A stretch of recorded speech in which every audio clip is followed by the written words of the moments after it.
పస్తులు పెట్టావే తీపి వస్తువు చుట్టూ తిరిగే ఈగను చేసావే చీచి సిగ్గలేని మొగుడు గారండోయ్ గుయ్ గుయ్ గుయ్ గుయ్ అంటూ మీదికి రాకండో వై వై వై గంపెడి పిల్లలతో ఇంటిని నింపావే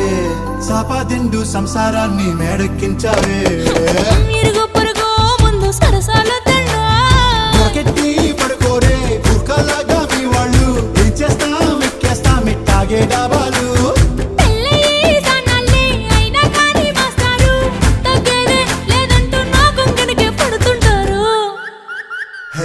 గోదారి గట్టు మీద రామసలకావే